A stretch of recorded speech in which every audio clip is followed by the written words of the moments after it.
All right.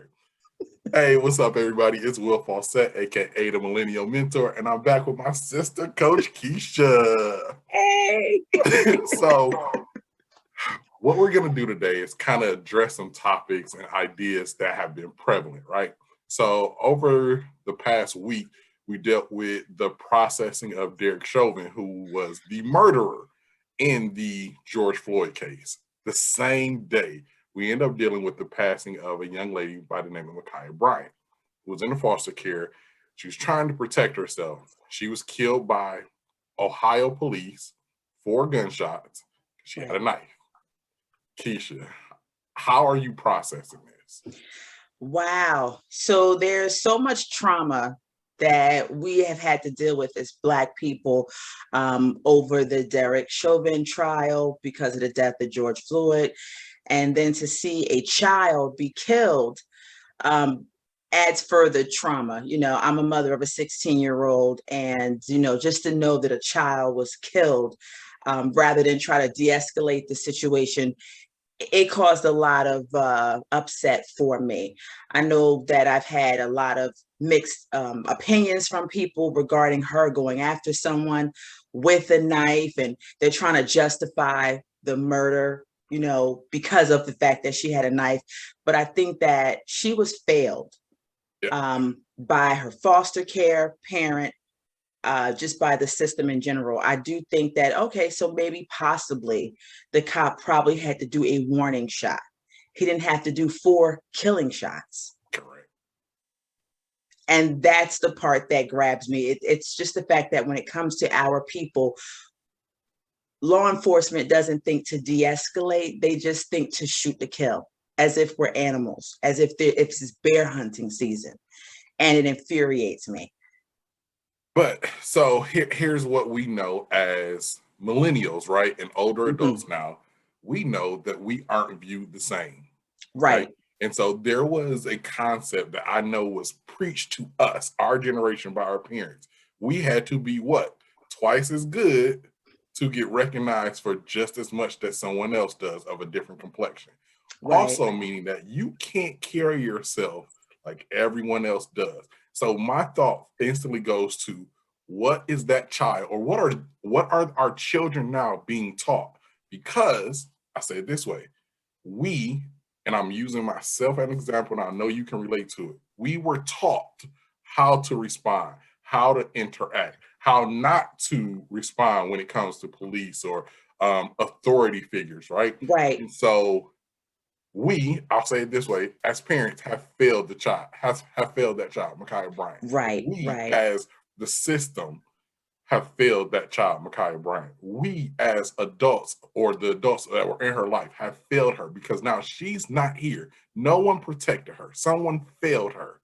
And so we have to take responsibility for that, because what are we teaching our children? That becomes my first. What are we teaching our children if not what to do in the event of?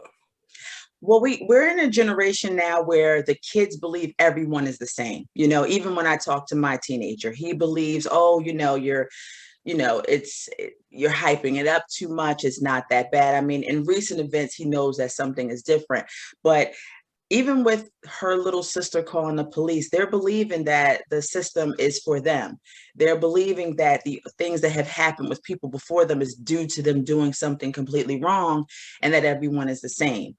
They're not as hyper vigilant as we were and how we have been taught growing up. They're taught that, we're different, it's different. They have friends that are of all races, and they believe that everyone has the same treatment until they're put in that situation and they see, okay, it is different.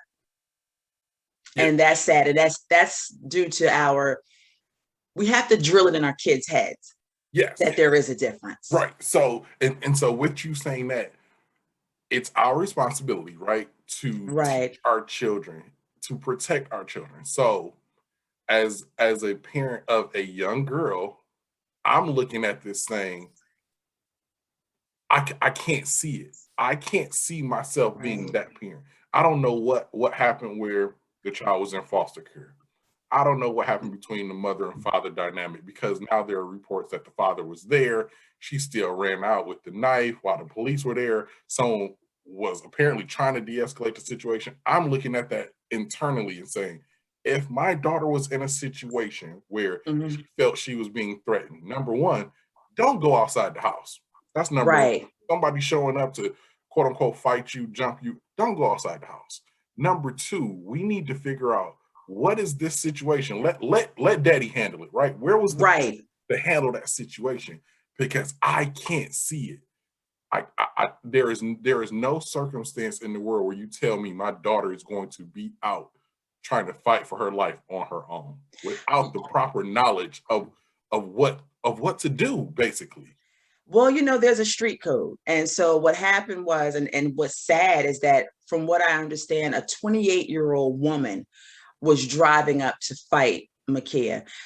There are rumors allegedly that the foster mother called these women or this woman to fight Ma'Khia because she was unruly. I'm hoping that that's not true, but that's what's circulating in the media.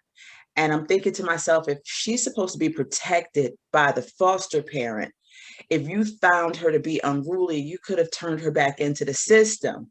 But instead, you're calling other people to check her and to do this to her.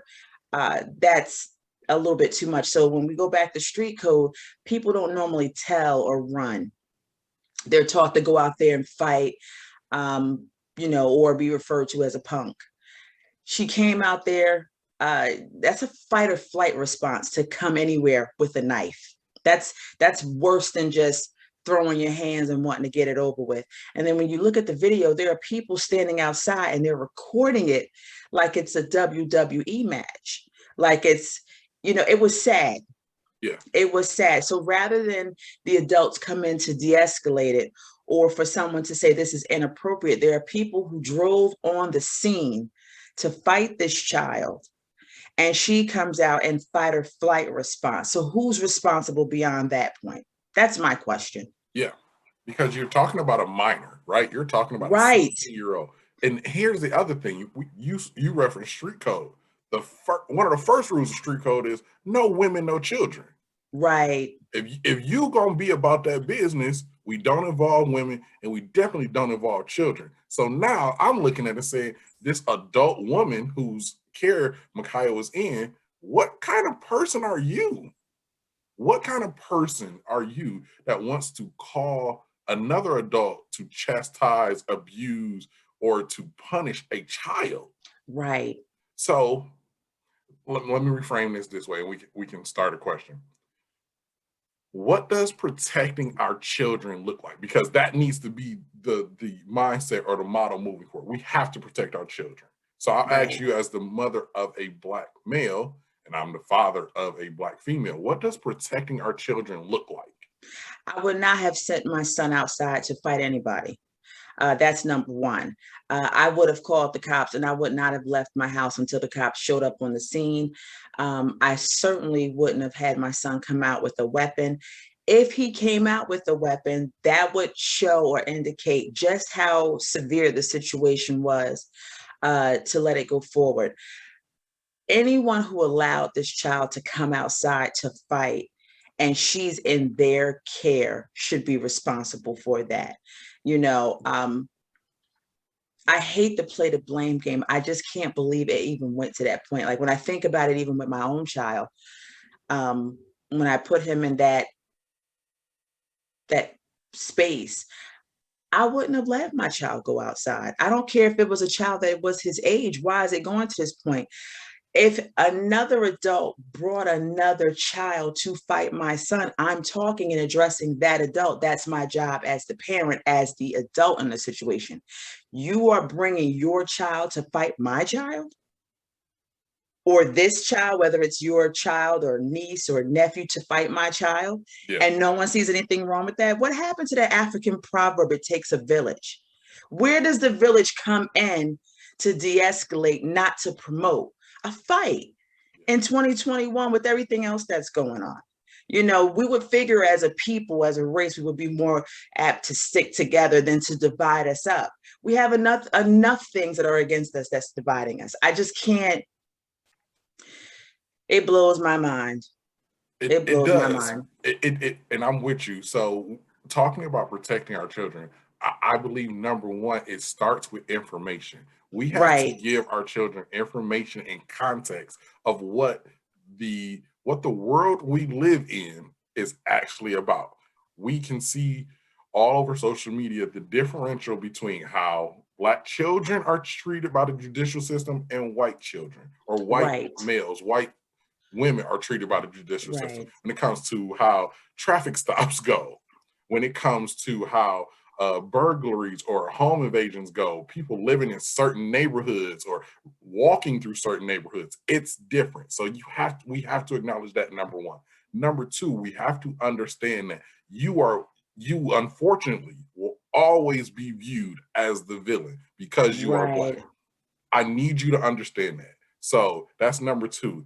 Number three, we have to allow our children to process their emotions because none of mm, it, we are adults. So we've had now the past 30 years to say, wow, this happened. And I felt this way about that. But imagine being 16 and no one listening to you, no one making you feel protected in your own right, feelings.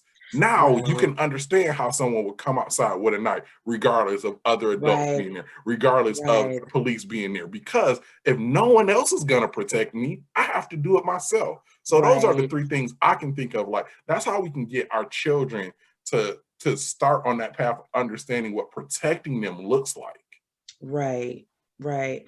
And what do we do about teaching children and our adolescents to actually step into action as opposed to just going viral?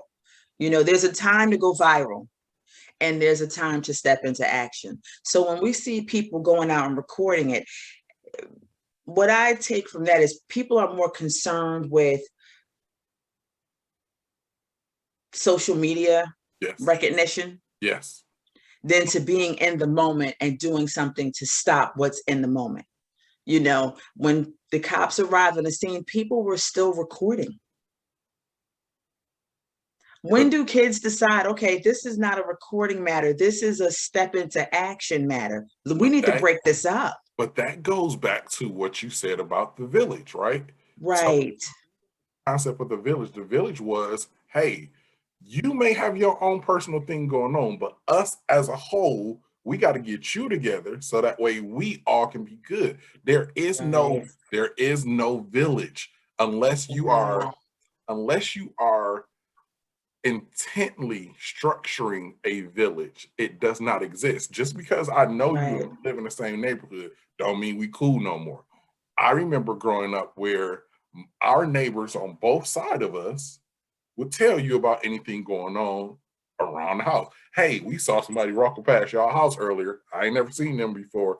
Just give you right, a heads up. Or I used to get in trouble, right? Hey, Will was out here riding his bike. He ain't care. He was in and out the street. I got in trouble for stuff like that, right? It right, wasn't snitching. It was we're protecting our community now. But right, right, there is no community now because people are so individualistic where yes, you can be about self, but what about the next person? It's right, easy to only think about self. The greatest thing you can do is to think about someone else. That's why we as coaches have been able to have our successes. Because imagine what you would look like if you only kept the things you knew for yourself. But you right, haven't done that. You are taking the knowledge, you're taking the experience, the things you've learned, and helping others. That's the goal. That's the gift. People don't see it that way though. right, right. It becomes an arduous task. We have to make sure we put tools into our adolescents about what they need to be on the lookout for, how they have to handle certain situations. um, they have to we live in an age where the kids always have an opinion, they always have something to say. When you get pulled over by the cops, keep your hands on the wheel, just answer the questions, give them the documents. Nowadays kids want to argue with you, why, what's this, what's that. They want to do extra things, and then it becomes an issue between them and law enforcement, and it can turn out not the way we want it to. Deadly. It can And turn out it, deadly. it, it can turn out deadly. And so we as coaches, we have to put these tools in place to these children, to these adolescents, so that they understand just, the magnitude of where it can go. Yeah. We're not wishing anything bad upon them, but we have to be able to tell them, okay, this is how you would handle these situations. It's a shame that we have to address different situations, but based on what we see in the media, we have to address it as is, because too many of our young people are dying unnecessarily through not always a fault of their own. Here's the thing, Keisha. This isn't new. No, it isn't. It's happened since we have been in this country. Now, that's a conversation a lot of people don't want to talk about. Right. But now they're being held accountable because it's being recorded. Yes. Now, we will give the millennials credit for that. Recording something does make them accountable. You can't work around it. Yes. So it is an emotional draining scenario to constantly think about and reference. But I want to, I guess, transition our conversation a little bit. It's Sunday. This is our Sunday sit down, and today is the celebration of life for DMX, Mr. Earl Simmons. Yes. So, rest in peace to him. I know both rest of us have in peace to very DMX. strong connection to him. Yes. So I'm gonna shift it a little bit so we can talk about just the ability of someone like DMX to impact the world in spite of all the issues that he faced. Like, tell me your fondest like DMX thought or memory. What I like about DMX is that he represents most people who grew up in the church but have a flawed life. He's just not afraid to share it. Most of us, and myself, I grew up in the church. We were taught to hide our flaws and to come across as if we're holier than thou. Even if we had dynamics going on at home, we were always taught, don't you tell what goes on in my house, or, and we're used to pretending. With DMX, he'll start off with a prayer or end with a prayer. And we know he had a substance abuse problem. We knew he had infidelities and different things going on, but he always brought it back to prayer. He always brought it back to his core, his center. I like that he was just open and real about what his struggles were. And I've always appreciated that about him, that there was a level of ratchetness and righteousness, which is the dynamic that most of us carry. It may not be substance abuse. It could be whatever our battles or our mountains are. Right. And we're still processing and moving forward. So I've always appreciated that about him. And then, it's dark and hell is hot. Boy, I played that in rotation so many times. And with his passing, I've probably listened to the album at least once a day, every day since then, just having good memories. Yeah. I'll say for me, that album got me through high school, right? Because that was the transitional period for me where I'm evolving and developing, and I'm like, who am I? What am I supposed? And so a 16-year-old boy who's going through puberty, who's going through figuring out who he is, what his voice sounds like, all of that. And DMX encapsulated just the fact that you can still be you while trying to figure out who you are. Like you said, DMX struggled with a plethora of issues, but he was still prominent. His voice, when he spoke, when he spoke, you listened, right? You're going to get rawness and realness, right? No matter what. And I honestly believe his persona, but people say that wasn't his persona. That was who he was. His personality helped me in development, because I'm like, I can be authentically me. What if I'm the loud, obnoxious, boisterous person who's smarter than you, right? That's one of those things where it's like, oh, you shouldn't tell people you're smarter than them, but I'm smarter than you. Let's just be honest, right? And DMX was like, look, you may be this or you may be that, but you'll never beat me. And if you beat me, we going down together, right? He was always authentically who he is and who he was. That was the number one thing I appreciated about DMX. Yes, may he rest in peace. May he rest in peace, for sure. I don't know if you watched any of the events yesterday, but they had DMX in his like monster truck. I don't know what type of truck that was, but it had a reddish colored casket, and all the bikes were out. New York was beautiful yesterday. I'm in New Jersey. New Jersey was warm yesterday, and he had all the cars and the bikes out and taking them over to Barclays. I mean, very, very nice. So Again, rest in peace to the great Earl Simmons, Mr. DMX, for sure. Yes, absolutely. All right, Keisha. So what's at the forefront of your mind? Because we got a lot going on. What's You at the know, forefront? I've been at the stage of talking about trauma this entire week because there's so many different ends of trauma, even as a parent. I had some mother and son time with my son yesterday, just pouring into him and understanding that our kids, boys and girls, but especially our Black boys, they need to know that they're loved, that they're protected, that they matter.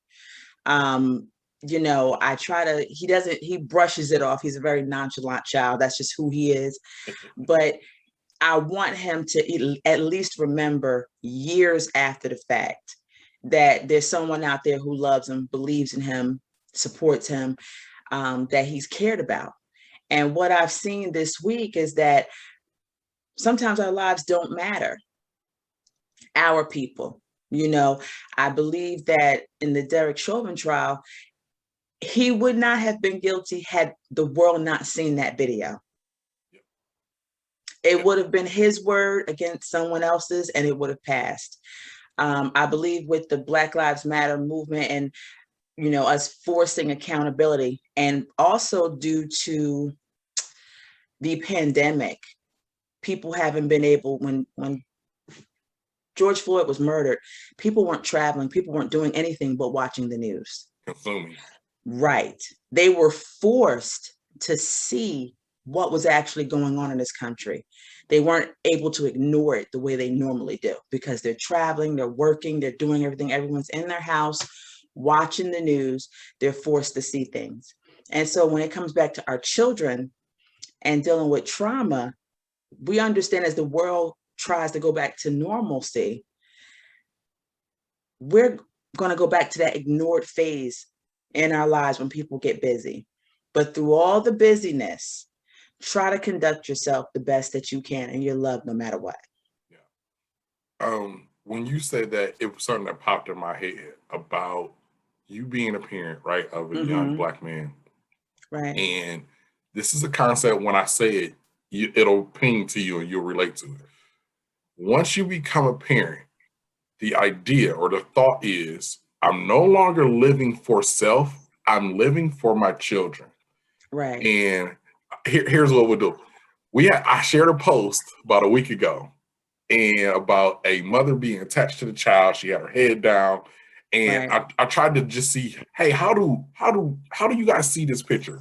And we had a comment on there, and it received some very negligible comments.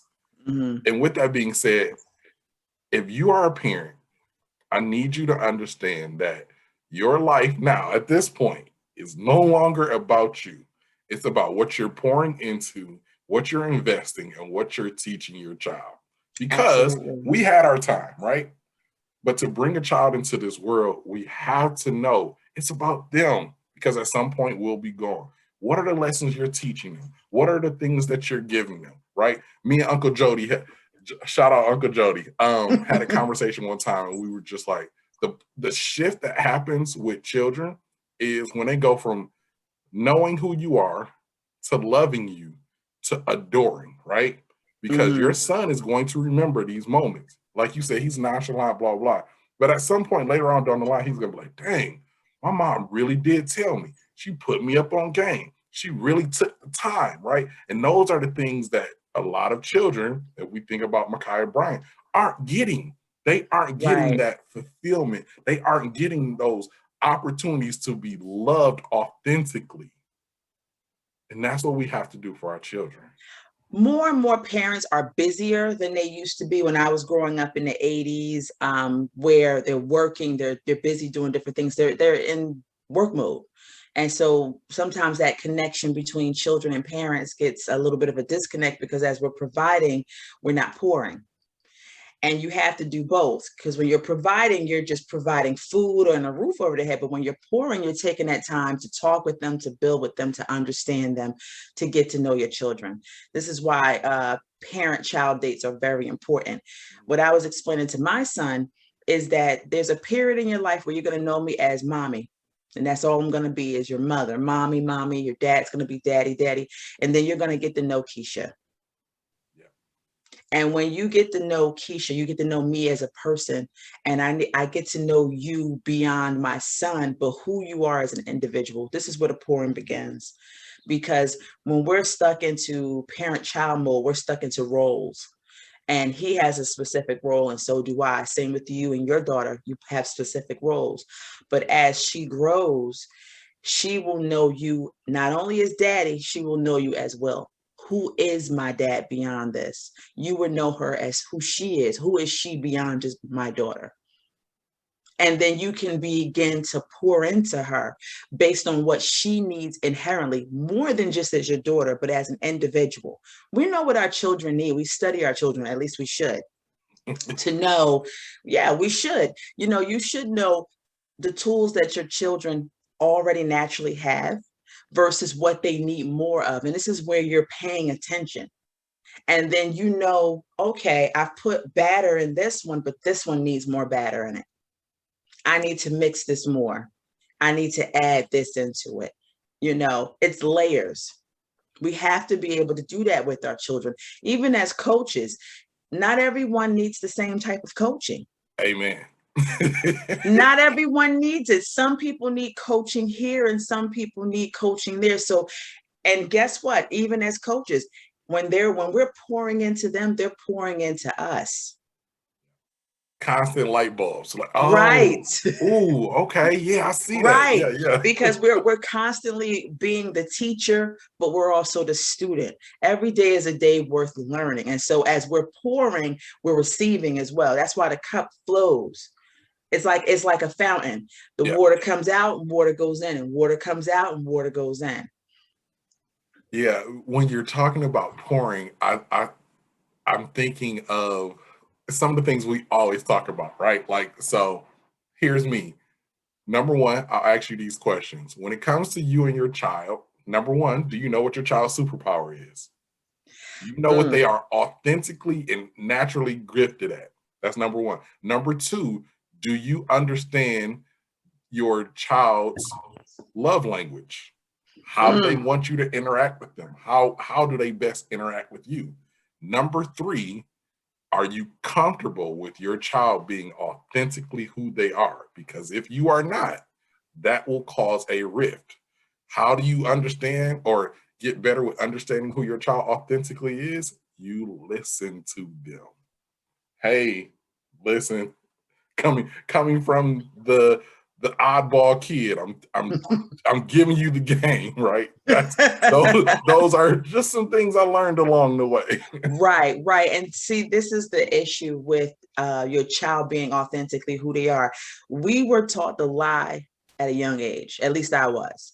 We were taught to wear faces and to put on. There was a way that you would act in front of your parents and the way that you would act outside of your parents, not in a disrespectful way, but you knew your parents. Stay in a child's place. We were taught stay in a child's place and be seen and not heard. Right. And I'm outspoken, but I had to learn to shut up. And so when I became an adult and I had so much to say, people were shocked. Like, I can't even believe that all that came out of your mouth, because now I'm an adult and I'm responsible for what comes out of my own mouth, whereas my voice was cut off. So as a mother to my child, I do allow him to express himself. And trust me, sometimes his grandparents are just like, you let him say that? He's not cursing. He's not yelling. He's just giving me an opinion. I want to know exactly who my child is. Mm-hmm. I want to love him for who he is, what he represents, who he is organically.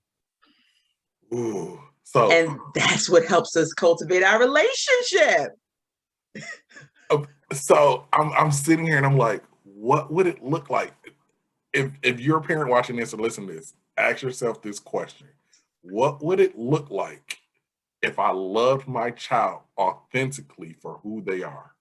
How would that dynamic change? How would the relationship change? How would your frustration go down if you knew that this is just who he is? This is just who she is. Now, the caveat with that is We are always going to give direction and instruction because we're Right, parents. because we're parents. Right. But what if that's just who they are? The hardest thing is to take your ego out of it, Mm. because a lot of parents are ego driven. They're concerned with how things make them look, how things make them feel.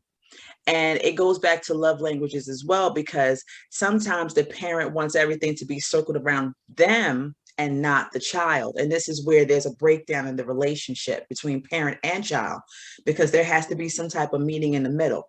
And understanding your child, you understand what they receive as love, and then you pour that into them.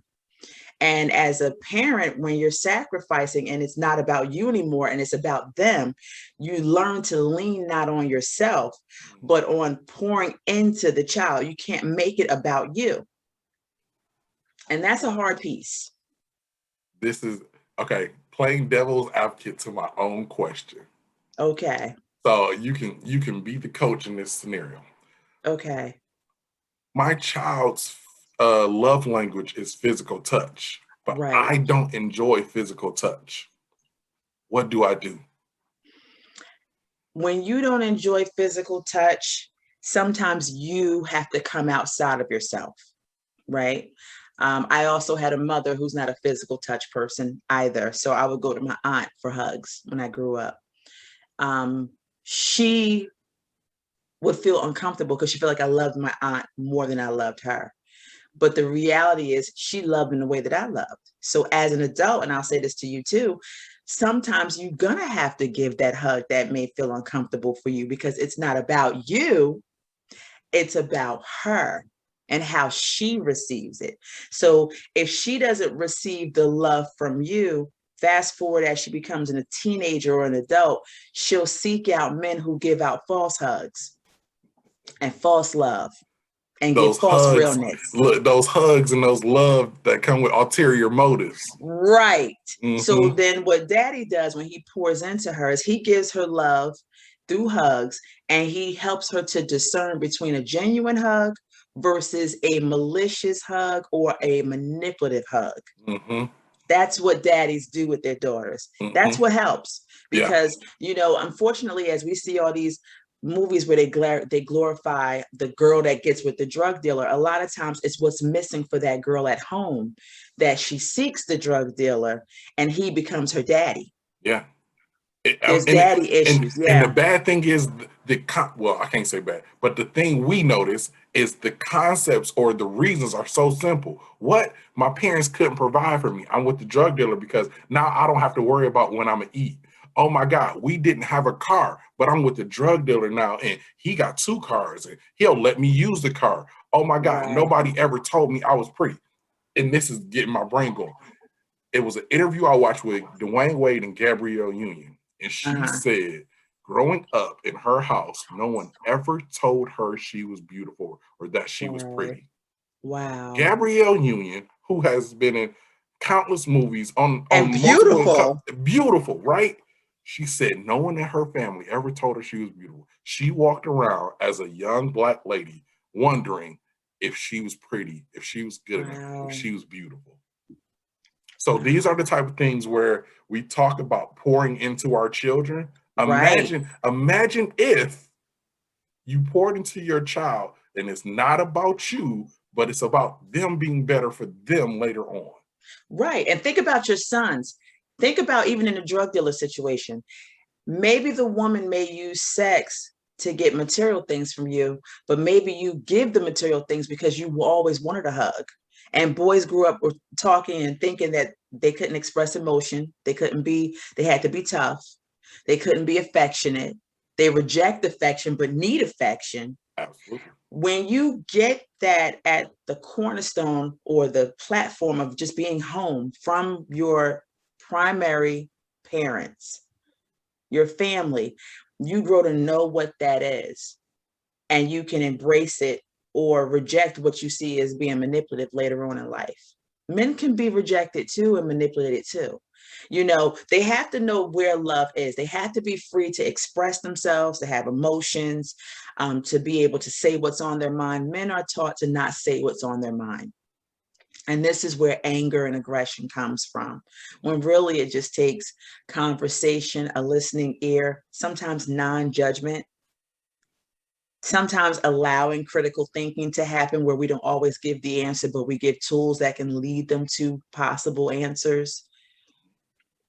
It all starts with parenthood and pouring into our children. These are tools that if you teach these to your children, the spouse doesn't have to teach it to them later, which is why the divorce rate is so high, because we're playing parent to someone who's supposed to be our lover. Yeah. Real deal.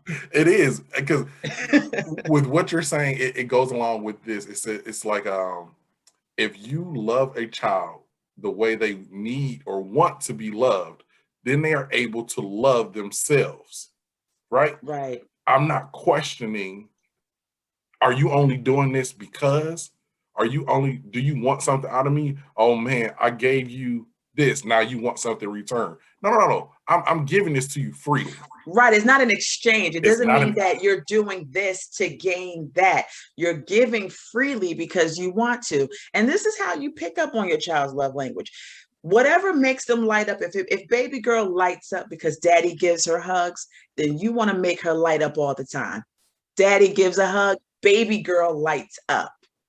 I got one for you. So my daughter is a daddy's girl, which I appreciate and I love it. So when my wife does her hair, as soon as she's done, she runs to me and say, "Daddy, hair. Oh my God, you so pretty. You're so beautiful," right? I mean, it's without fail, right? But I'm like, I'll never stop doing that, because at the end of the day, I have to pour into her. And look, if nobody else gonna tell me, I know I can go home and my daddy gonna say I'm beautiful and I'm pretty. Right. My hair is, whatever it is. Dad, do I look nice today? Girl, you feeling it, okay? All right. So it's those things of understanding our children, and like we, to kind of encompass everything, protecting our children, teaching them what that looks like, encouraging them and pouring into them, and then allowing them to be their authentic selves. These are the things that, as me as the millennial mentor, I'm thinking these are the things I have to not only teach the children I work with, but also their parents, because sometimes they don't know. They're coming from adverse backgrounds, we'll say it that way. They're coming from traumatic backgrounds. They're coming from their own histories and social issues that they never processed. So now we're dealing with the continuum of parent, child, dealing with these generational issues. Right. I remember I used to work in a group home more than 20 years ago. And when you're working in a group home setting, you're working with a child study team, psychologists and therapists, and, they have a social worker, and it's a group. Yep. And they get vouchers for different things from the state, for furniture and food, and, and sometimes their parents are displaced or locked up or on drugs. And we had a voucher for this kid to get a bed. And so we're searching for furniture and everything else. And I went, and in my mind, I'm thinking, the kid's a bigger kid. Why get a twin size bed when the voucher can actually pay for a full size bed? So I naturally went for the full size bed. And the therapist, it wasn't the therapist, it was one of the social workers. Why should he get a full size bed? Well, the voucher can accommodate the full size. Well, I never grew up with a full size bed. I had a twin size bed. But it's not about you. I grew up with a twin size bed too, way until adulthood. My sister and I shared a room. I'm not thinking about myself. This isn't about me. This is about this child and what the voucher says they can get, and the money's there to provide it. But some people bring their traumas or their background to someone else because they want everyone else to pay for whatever happened in their childhood. This is healing inner child wounds. This is where that comes from, because when you don't heal your inner child or reparent yourself for things that may have been mismanaged in your own childhood, you will project that on everyone else you encounter. She needed a hug. Yeah. We had to get to the bottom of that. I mean, we worked it out right there in the in the furniture store. Like, okay, so we're not talking about you right now. The voucher says that they can get this, and they are obligated, to have the best things in life. We're obligated to give that to them. We're thinking of them. We're not thinking of ourselves and what we didn't get as a child. You're an adult now. Whatever you want that you didn't have in childhood, provide for yourself at this point and be good. Mm-hmm. This is what we do as parents. Yeah. We give our children the things that we did not have that we desire. This is us clearing our inner child wounds, working on that and providing something different. Look, I'm going to tell you something my mentor told me. And when I say it, you're going to be like, ooh, he said, find someone who can love and tolerate the 9-year-old version of you. That's going to be the person that will love you no matter what. Right. So me at 9 years old, I was the most annoying kid, the most rambunctious, aggressive, just kid ever. Right. My wife, even on the days where she can't stand me, she still loves me. I know she can handle the 9-year-old version of me. So thinking about parents and how we all are dealing with our own relationships. What does the 9-year-old version of you look like? And does your spouse correlate or interact with you in a way where you two can understand each other on that level? Can you love the 9-year-old version of your partner? Can you love the 9-year-old version of your spouse? Do you love the 9-year-old version of your child? Oh, the spouse part, I'm not too sure about. The 9-year-old version of my child, though, that's a special thing because he was so mature at 9 years old. Like he was still a child, but he just grew up to be like a wise child. He was always a child that observed. And what I love about him is that he has good parts and bad parts of my personality, as well as his dad's. And I have to grow to appreciate it. But one thing that he had that I don't knock down, that used to be knocked down with me, is he would speak what he saw. And at 9 years old, he was very much that way. And when his father tried to stifle it or shut him up, he would learn what to say and not say around his dad. But with me, he would just say it and I would either laugh or I would try to go and explain it. And, his dad would feel like, that's beyond his scope or that's too grown. No, it's not grown. It's him needing to understand what's going on in this moment. And it's my job to break this down to him. Yeah, it's him progressing in his development faster than what you deem appropriate. Everybody's not going to do it at the same level. But if he gets it now, you got to give it to him. Right. And so I knew that because when I was his age, my mom would have handled it the same way my ex-husband handled it. Okay. Where it was shut down. But what I really needed at that time was someone to help me process it and move through it. And once we were able to get through that hump, he never even questioned it again. He just moved on to the next subject. We can dead a lot of things by addressing them instead of sweeping them under the rug. Communication is at the helm of everything. Effective communication. Let's say that. Yes, because we have to speak to a person's level of understanding and comprehension. I had an aunt, she used to quote the Bible, but it wasn't word for word. She said, good understanding gives good favor. And she would point in my hand and look at me. I used to drive me crazy, but I miss it now. She would have me repeat back to her what she said to me to make sure I understood it. And so I use that with my son, where I have him repeat back to me what I said and break it down how he needs to make sure we understand each other. Look, you hear what I'm saying, but do you understand and comprehend what I'm saying to you? Yeah, because you can regurgitate it back to me. And this is why when we talked about gifted and talented children before in a previous discussion, is it really gifted and talented, or is it just you being able to regurgitate information? Because when a kid goes into the real world and critical thinking comes into play, can you critically think, or are you just used to someone doling out information to you and you just retaining and regurgitating that information back out. It has to go beyond that. Yeah, it is. It is, like we said, comprehension, effective communication are Right. keys in the development of our children. Right. Okay, Keisha, this is fun. We always got to do another one. Yes. Before we get out of here, I guess, is there anything you want to plug, say, you want to tell people to follow you on, whatever, so we can post this and we can, help as many people as we can? Oh my God. So please, if you can subscribe to my YouTube channel, it's Coach Keisha Speaks LLC. Please like my videos and subscribe. You can also follow me on Coach Keisha Speaks on Instagram. If you want to email me or reach out to me, you can go on my website, www.coachkeishaspeaks.com. All right. This is Will Fawcett, the Millennial Mentor. I'm with my sis, Coach Keish, and we'll see y'all later. Peace. Peace.